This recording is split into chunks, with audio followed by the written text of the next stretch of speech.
Article 12. Whether affirmative propositions can be formed about God. Objection 1. It seems that affirmative propositions cannot be formed about God. For Dionysius says that negations about God are true, but affirmations are vague. Objection 2.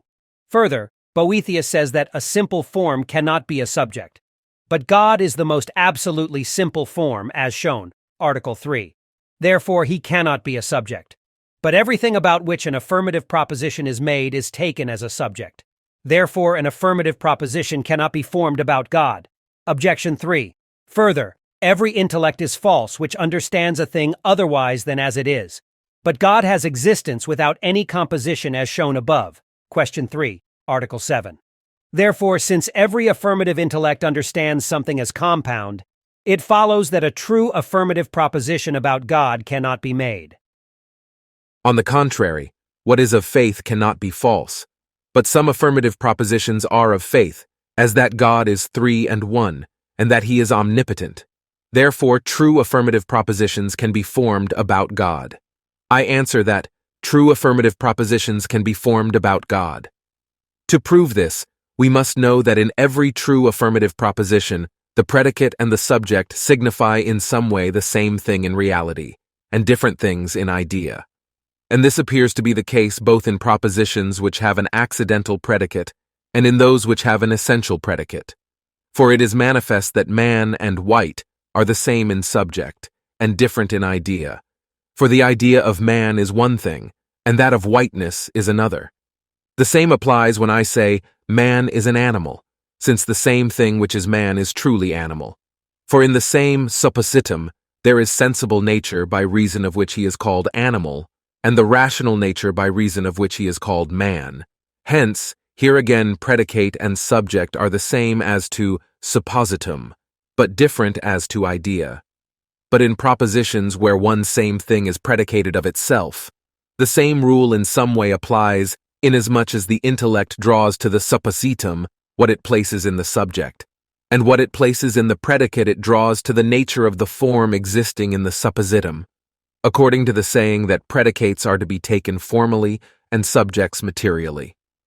To this diversity in idea corresponds the plurality of predicate and subject, while the intellect signifies the identity of the thing by the composition itself. God, however, as considered in himself, is altogether one and simple, yet our intellect knows him by different conceptions because it cannot see him as he is in himself.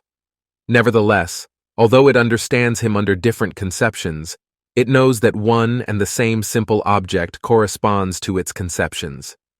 Therefore, the plurality of predicate and subject represents the plurality of idea, and the intellect represents the unity by composition. Reply to Objection 1. Dionysius says that the affirmations about God are vague or, according to another translation, incongruous, inasmuch as no name can be applied to God according to its mode of signification. Reply to Objection 2. Our intellect cannot comprehend simple subsisting forms, as they really are in themselves, but it apprehends them as compound things in which there is something taken as subject and something that is inherent. Therefore it apprehends the simple form as a subject and attributes something else to it. Reply to Objection 3.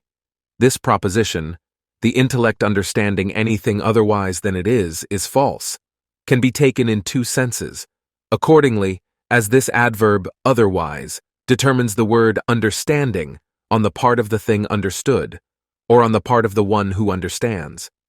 Taken as referring to the thing understood, the proposition is true, and the meaning is, any intellect which understands that the thing is otherwise than it is false. But this does not hold in the present case, because our intellect, when forming a proposition about God, does not affirm that he is composite, but that he is simple. But taken as referring to the one who understands, the proposition is false. For the mode of the intellect in understanding is different from the mode of the thing in its essence.